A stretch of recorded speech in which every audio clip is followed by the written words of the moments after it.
Welcome to day 177 of Daily Bible Reading Plan Made Easier. Today, let us read the book of Judges, chapters 11 through 14. Let us begin with a short prayer in our heart asking the Holy Spirit for wisdom, understanding, and to hear from God and not just to finish the day's reading. Now let's begin. Judges, chapter 11. Jephthah delivers Israel. Now Jephthah the Gileadite was a mighty warrior, but he was the son of a prostitute. Gilead was the father of Jephthah, and Gilead's wife also bore him sons.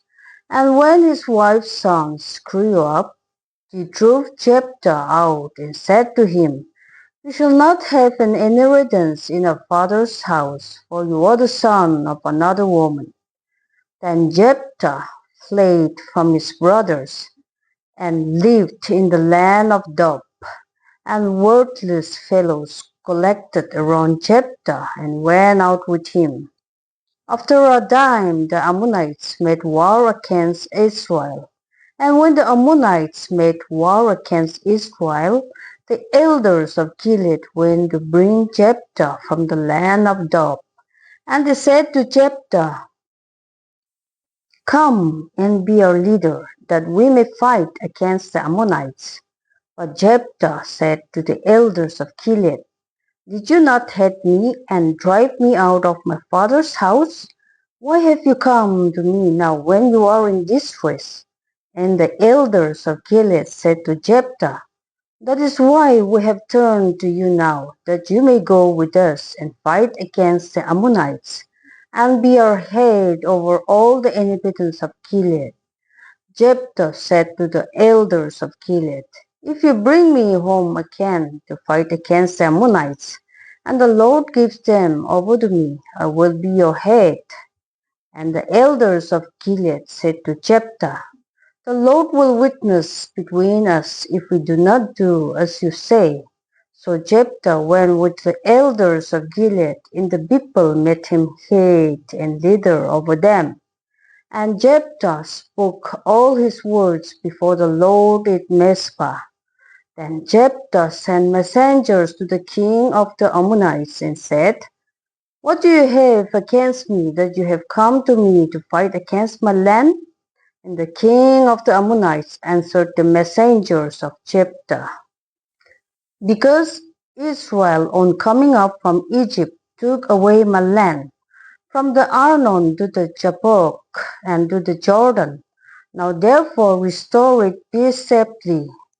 Jephthah again sent messengers to the king of the Ammonites and said to him, "Thus says Jephthah, Israel did not take away the land of Moab, or the land of the Ammonites, but when they came up from Egypt, Israel went through the wilderness to the Red Sea and came to Kadesh.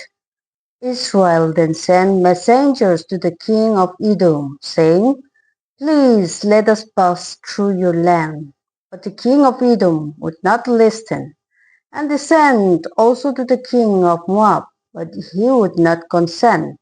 So Israel remained at Kadesh. Then they journeyed through the wilderness and went around the land of Edom and the land of Moab, and arrived on the east side of the land of Moab, and camped on the other side of the Arnon. But they did not enter the territory of Moab, for the Arnon was the boundary of Moab. Israel then sent messengers to Sihon, king of the Amorites, king of Heshbon, and Israel said to him, "Please let us pass through your land to a country." But Sihon did not trust Israel to pass through the territory. So Sihon gathered all his people together and encamped at Jahaz and fought with Israel. And the Lord, the God of Israel, gave Sihon and all his people into the hand of Israel, and they defeated them. So Israel took possession of all the land of the Amorites who inhabited that country. And he took possession of all the territory of the Amorites from the Arnon to the Jabbok, and from the wilderness to the Jordan. And then the Lord, the God of Israel, dispossessed the Amorites from before his people Israel. And are you to take possession of them? Will you not possess what Chemosh your God gives you to possess? And all that the Lord our God has dispossessed before us, we will possess. Now are you any better than Balak, the son of Zippor, king of Moab? Did he ever contend against Israel, or did he ever go to war with them? While Israel lived in Heshbon and its villages, and in Aroer and its villages, in all the cities that are on the banks of the Arnon, 300 years, why did you not deliver them within the dime? I therefore have not sinned against you, and you do me wrong by making war on me. The Lord, the judge, decide this day between the people of Israel and the people of Ammon. But the king of the Ammonites did not listen to the words of Jephthah that he sent to him. Jephthah's tragic vow. Then the Spirit of the Lord was upon Jephthah, and he passed through Gilead and Manasseh, and passed on to Mizpah of Gilead. And from Mizpah of Gilead he passed on to the Ammonites. Then Jephthah made a vow to the Lord and said, if you will give the Ammonites into my hand, then whatever comes out from the doors of my house to meet me, when I return in peace from the Ammonites, shall be the Lord's, and I will offer it up for a burnt offering. So Jephthah crossed over to the Ammonites to fight against them, and the Lord gave them into his hand. And he struck them from Aroer to the neighborhood of Minnith, 20 cities, and as far as Abel Keramim, with a great blow. So the Ammonites were subdued before the people of Israel. Then Jephthah came to his home at Mizpah, and behold, his daughter came out to meet him with tambourines and with dances. She was his only child. Besides her, he had neither son nor daughter. And as soon as he saw her, he tore his clothes and said, alas, my daughter, you have brought me very low, and you have become the cause of great trouble to me. For I have opened my mouth to the Lord, and I cannot take back my vow. And she said to him, my father, you have opened your mouth to the Lord. Do to me according to what is gone out of your mouth, now that the Lord has avenged you on your enemies, on the Ammonites. So she said to her father, let this thing be done for me. Leave me alone 2 months, that I may go up and down on the mountains and weep for my virginity, I and my companions. So he said, go. Then he sent her away for 2 months, and she departed, she and her companions, and wept for her virginity on the mountains. And at the end of 2 months, she returned to her father, who did with her according to his vow that he had made. She had never known a man, and it became a custom in Israel that the daughters of Israel went year by year to lament the daughter of Jephthah the Gileadite 4 days in the war. Judges chapter 12. Jephthah's conflict with Ephraim. The men of Ephraim were called to arms, and they crossed to Zaphon and said to Jephthah, why did you cross over to fight against the Ammonites and did not call us to go with you? We will burn your house over you with fire. And Jephthah said to them, I and my people had a great dispute with the Ammonites, and when I called you, you did not save me from the hand. And when I saw that you would not save me, I took my life in my hand and crossed over against the Ammonites, and the Lord gave them into my hand. Why then have you come up to me this day to fight against me? Then Jephthah gathered all the men of Gilead and fought with Ephraim, and the men of Gilead struck Ephraim, because they said, You are fugitives of Ephraim, you Gileadites in the midst of Ephraim in Manasseh. And the Gileadites captured the fords of the Jordan against the Ephraimites. And when any of the fugitives of Ephraim said, Let me go over, the men of Gilead said to him, Are you an Ephraimite?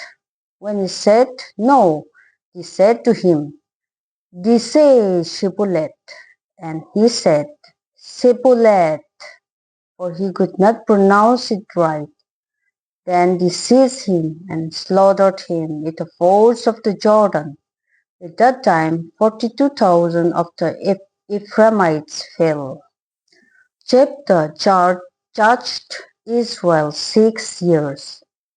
Then Jephthah the Gileadite died and was buried in his city in Gilead.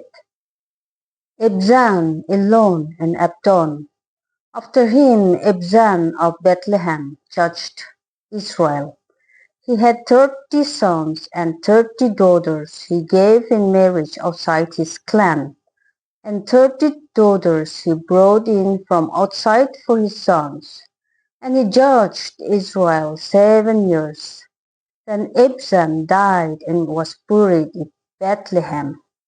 After him Elon the Zebulunite judged Israel. And he judged Israel 10 years.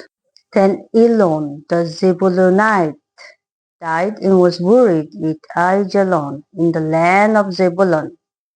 After him Abdon the son of Hillel the Piradonite judged Israel. He had 40 sons and 30 grandsons who rode on 70 donkeys, and he judged Israel 8 years. Then Abdon the son of Hillel the Piradonite died and was buried at Piradon in the land of Ephraim in the hill country of the Amalekites. Judges chapter 13. The birth of Samson. And the people of Israel again did what was evil in the sight of the Lord. So the Lord gave them into the hand of the Philistines for 40 years. There was a certain man of Zorah of the tribe of the Danites, whose name was Manoah, and his wife was barren and had no children. And the angel of the Lord appeared to the woman and said to her, Behold, you are barren and have no born children, but you shall conceive and bear a son. Therefore be careful and drink no wine or strong drink, and eat nothing unclean. For behold, you shall conceive and bear a son. No razor shall come upon his head, for the child shall be a Nazarite to God from the womb, and he shall begin to save Israel from the hand of the Philistines. Then the woman came and told her husband, A man of God came to me, and his appearance was like the appearance of the angel of God, very awesome. I did not ask him where he was from, and he did not tell me his name. But he said to me, Behold, you shall conceive and bear a son. Go then, drink no wine or strong drink, and eat nothing unclean. For the child shall be a Nazarite to God from the womb to the day of his death. Then Manoah prayed to the Lord and said, O Lord, please let the man of God, whom you send, come again to us and teach us what we are to do with the child who will be born. And God listened to the voice of Manoah. And the angel of God came again to the woman as she sat in the field. But Manoah, her husband, was not with her. So the woman ran quickly and told her husband, "Behold, the man who came to me the other day has appeared to me." And Manoah arose and went after his wife, and came to the man and said to him, "Are you the man who spoke to this woman?" And he said, "I am." And Manoah said, "Now, when your words come true, what is to be the child's manner of life, and what is his mission?" And the angel of the Lord said to Manoah, "Of all that I said to the woman, let her be careful. She may not eat of anything that comes from the vine, neither let her drink wine or strong drink, or eat any unclean thing. All that I commanded her, let her observe." Manoah said to the angel of the Lord, "Please let us detain you and prepare a young goat for you." And the angel of the Lord said to Manoah, "If you detain me, I will not eat of your fruit. But if you prepare a burnt offering, then offer it to the Lord." For Manoah did not know that he was the angel of the Lord. And Manoah said to the angel of the Lord, "What is your name? So that when your words come true, we may honor you." And the angel of the Lord said to him, "Why do you ask my name, saying it is wonderful?"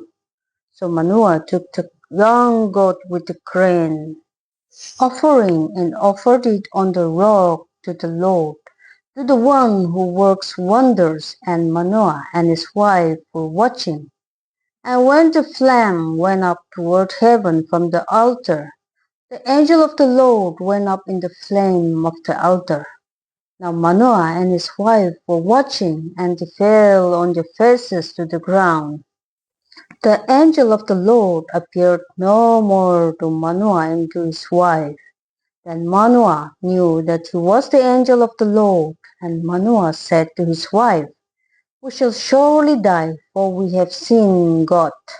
But his wife said to him, "If the Lord had meant to kill us, he would not have accepted a burnt offering and a grain offering in our hands, or shown us all these things, or now announced to us such things as these."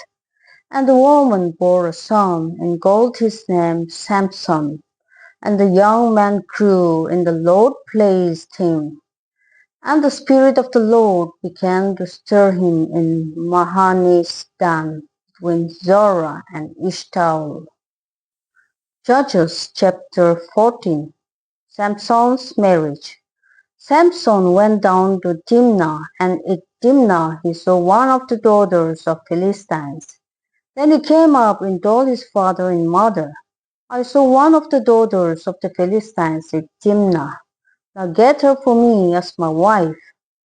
But his father and mother said to him, "Is there not a woman among the daughters of your relatives, or among all our people, that you must go to take a wife from the uncircumcised Philistines?" But Samson said to his father, "Get her for me, for she is right in my eyes." His father and mother did not know that it was from the Lord, for he was seeking an opportunity against the Philistines. At that time the Philistines ruled over Israel. Then Samson went down with his father and mother to Timnah, and they came to the vineyards of Timnah. And behold, a young lion came toward him, roaring. Then the Spirit of the Lord rushed upon him, and although he had nothing in his hand, he tore the lion in pieces, as one tears a young goat. But he did not tell his father or his mother what he had done. Then he went down and talked with the woman, and she was right in Samson's eyes. After some days he returned to take her, and he turned aside to see the carcass of the lion, and behold, there was a swarm of bees in the body of the lion, and honey. He scraped it out into his hands and went on eating as he went. And he came to his father and mother and gave some to them, and he ate. But he did not tell them that he had scraped the honey from the carcass of the lion. His father went down to the woman, and Samson prepared a feast there. For so the young man used to do. As soon as the people saw him, he brought 30 companions to be with him. And Samson said to them, "Let me now put a riddle to you.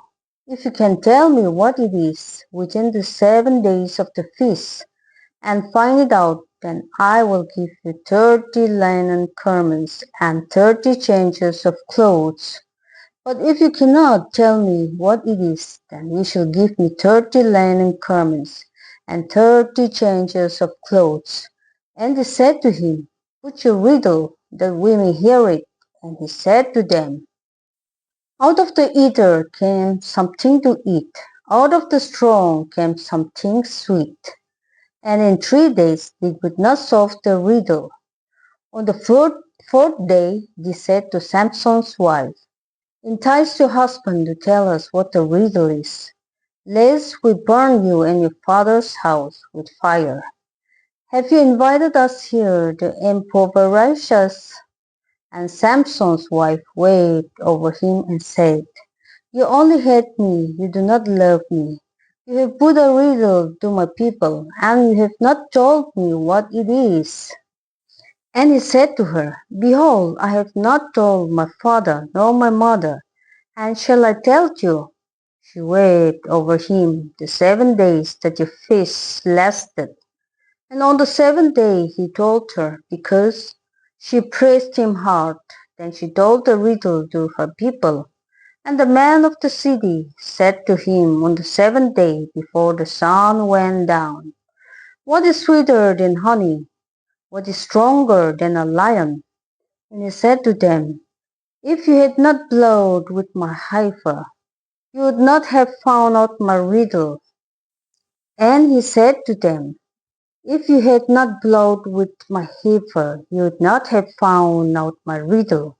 And the Spirit of the Lord rushed upon him, and he went down to Ashkelon, and struck down 30 men of the town, and took the spoil, and gave the garments to those who had told the riddle. In hot anger he went back to his father's house, and Samson's wife was given to his companion, who had been his best man. This concludes Judges chapters 11 through 14. I believe you are all enjoying the daily videos. Thank you for watching the videos.